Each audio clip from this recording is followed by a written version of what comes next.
اعوذ باللہ من الشیطان الرجیم بسم اللہ الرحمن الرحیم وَاتْلُ عَلَيْهِمْ نَبَأَ ابْنَيْ آدَمَ بِالْحَقِّ۔ اب یہ معاملہ ہو رہا ہے قتل ناحق کے سلسلے میں، ملک میں فساد مچانے کے سلسلے میں، چوری ڈاکے کے سلسلے میں، کیا ان کی اہمیت ہے، کیا اس کے پھر سزائیں ہیں۔ وَاتْلُ عَلَيْهِمْ نَبَأَ ابْنَيْ آدَمَ بِالْحَقِّ، اور اے نبی ان کو پڑھ کر سنائیے آدم کے دو بیٹوں کی کہانی یا قصہ حق کے ساتھ، اِذْ قَرَّبَا قُرْبَانًا، جبکہ ان دونوں نے قربانی پیش کی، ایک حابیل قابیل، اور ایک ان میں سے گنریے کا کام کرتے تھے، بھیڑیں بکریاں چراتے تھے، ایک کاشتکار تھے، تو دونوں نے کچھ اپنی جنس لے کر آئے اور دوسرے جو ہیں وہ کچھ اپنے کوئی جانور لے کر آئے، اللہ کے لیے نذر کے طور پر پیش کیا۔ فَتُقُبِّلَ مِنْ أَحَدِهِمَا وَلَمْ يُتَقَبَّلْ مِنَ الْآخَرِ،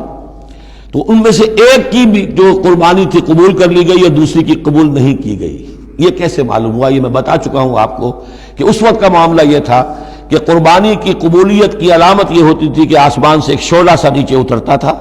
اور وہ اس کو بھسم کر دیتا تھا، گویا کہ اللہ نے قبول فرما لی۔ قَالَ لَأَقْتُلَنَّكَ، اب جس کی یہ قبول نہیں ہوئی تھی اس نے کہا اپنے بھائی سے جس کی قبول ہو گئی تھی حسد کی آگ میں جل کر میں تمہیں قتل کر دوں گا۔ قَالَ إِنَّمَا يَتَقَبَّلُ اللَّهُ مِنَ الْمُتَّقِينَ، انہوں نے کہا بھائی جان اس میں میرا کیا قصور ہے، یہ تو اللہ تعالیٰ کا قاعدہ ہے، قانون ہے، وہ صرف متقیوں ہی سے قبول کرتا ہے۔ لَإِن بَسَطتَ إِلَيَّ يَدَكَ لِتَقْتُلَنِي، اگر آپ اپنا ہاتھ بڑھائیں گے مجھ پر، چلائیں گے مجھے قتل کرنے کے لیے، مَا أَنَا بِبَاسِطٍ يَدِيَ إِلَيْكَ لِأَقْتُلَكَ، تو بھی میں اپنا ہاتھ نہیں چلاؤں گا، نہیں بڑھاؤں گا کہ آپ کو قتل کروں، یعنی یہ ایک طرفہ قتل ہوگا آپ کا۔ انی اخاف اللہ رب العالمین، مجھے تو اللہ کا خوف ہے جو تمام جہانوں کا پروردگار ہے۔ انی ارید ان تبوء باسمی واسمک، اور پھر میں چاہتا ہوں کہ اگر آپ مجھے قتل کر ہی دیں، اس انتہا تک پہنچ ہی جائیں، تو آپ اپنے گناہ کا بھی بوجھ اپنے سر لیں، میرے گناہ کا بھی بوجھ لیں۔ جو ناحق مقتول ہے اس کے تو گویا کہ تمام گناہ اس قاتل نے اپنے سر پر لے لیے، تو میرے تو گھاٹے کا سودا نہیں ہے۔ What do I stand to lose؟ آخر میری کوئی خطائیں ہیں، میری کوئی غلطیاں ہیں، کوئی گناہ میں نے کیے ہوں گے، اگر آپ ناحق مجھے قتل کریں گے تو میرے ان تمام گناہوں کا وبال آپ کے سر آ جائے گا، تو مجھے تو کوئی نقصان والی بات نہیں۔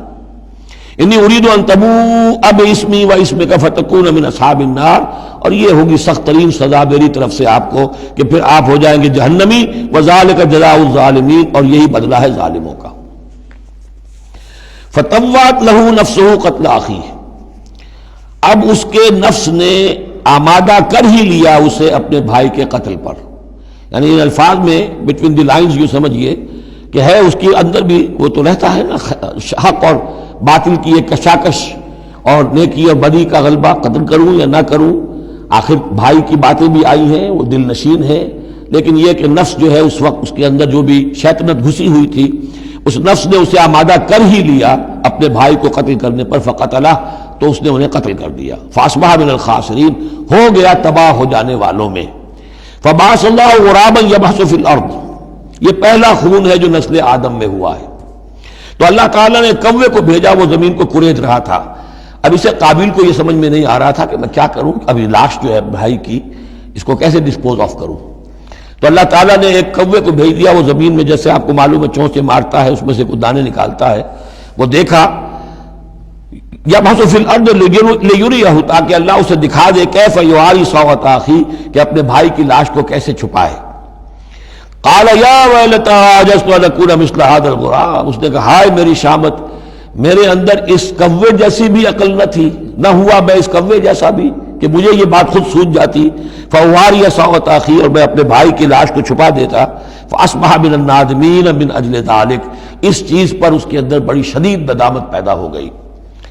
کتبنا علی بنی اسرائیل، اجل ذالک دونوں طرف لگتا ہے، من اجل ذالک کتبنا علی بنی اسرائیل، اور ہم نے اسی بنا پر بنی اسرائیل پر یہ بات لکھ دی تھی، قتل ناحق ہم نے تورات میں لکھ دیا تھا کہ یہ اتنی بری شے ہے کسی ایک انسان کا قتل کرنا بھی۔ کتبنا علی بنی اسرائیل انہ من قتل نفسا بغیر نفس و فساد فی الارض، اگر کسی نے کسی انسان کو قتل کیا بغیر کسی قتل کے قصاص میں، بغیر نفس، ہاں کسی نے قتل کیا، قتل کے جواب میں قتل کیا جائے تو یہ قتل ناحق نہیں ہے، یہ تو پھر قصاص کا قتل ہے۔ اور فساد فی الارض، یا کوئی شخص زمین میں فساد مچا رہا ہے اس میں اس کو قتل کیا جائے،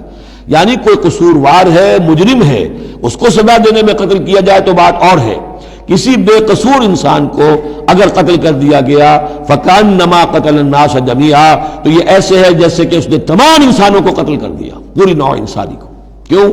کہ تمدن کی جڑ کٹ گئی۔ احترام جان، احترام مال، یہ بنیاد ہے تمدن کی۔ ومن احیاھا،